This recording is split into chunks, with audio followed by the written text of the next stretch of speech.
கிருஷ்ணகிரி மாவட்டம் போச்சம்பள்ளியில் அதிமுக புரட்சித் தலைவி அம்மா பேரவை சார்பில் சென்னை பிரச்சார கூட்டம் நடைபெற்றது. மாவட்ட அம்மா பேரவை செயலாளர் KRC தங்கமுத்து தலைமையில் நடைபெற்ற இந்த கூட்டத்தில் முன்னாள் சட்டமன்ற உறுப்பினர் CV ராஜேந்திரன் மற்றும் கட்சியின் முன்னணி நிர்வாகிகள் கலந்து கொண்ட நிலையில் இந்த பிரச்சார கூட்டத்திற்கு சிறப்பு அழைப்பாளர்களாக முன்னாள் துணை சபாநாயகரும் மாநிலங்களவை உறுப்பினருமான தம்பிதுரை MP அவர்கள் கலந்து கொண்டு சென்னை பிரச்சார கூட்டத்தில் பேசிக் கொண்டிருந்த பொழுது அங்கு வந்த இளைஞர் பாசறை ஒன்றிய இணைச் செயலாளர் சிவகுமார், தகவல் தொழில்நுட்ப பிரிவு ஒன்றிய செயலாளர் சீனிவாசன், ஒன்றிய இணைச் செயலாளர் குணசுந்தரி சீனிவாசன் தலைமையில் 30க்கும் மேற்பட்டோர், மாவட்ட செயலாளர் மற்றும் ஒன்றிய செயலாளர்கள் அனுமதியின்றி எப்படி கூட்டம் நடத்த முடியும் என்று கேள்வி எழுப்பினர்.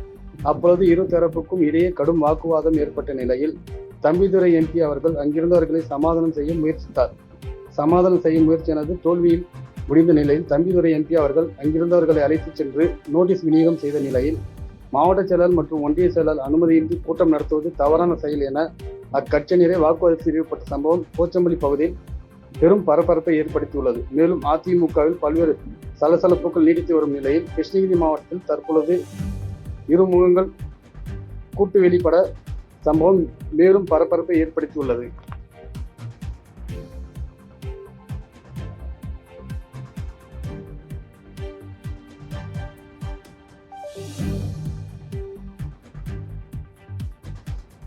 செய்திகளை உடனுக்குடன் தெரிந்து கொள்ள கீழ்கண்ட கேபிள் மற்றும் DTH நெட்வொர்க்குகளில் எம்நாடு செய்தி தொலைக்காட்சியை காணுங்கள். பாதகம் செய்பவரை கண்டால் நாம் பயம் கொள்ளலாகாது பாப்பா.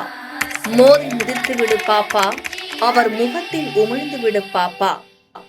அண்மை செய்திகளை உடனுக்குடன் தெரிந்து கொள்ள இணைந்திருங்கள் எம்நாடு தொலைக்காட்சியுடன்.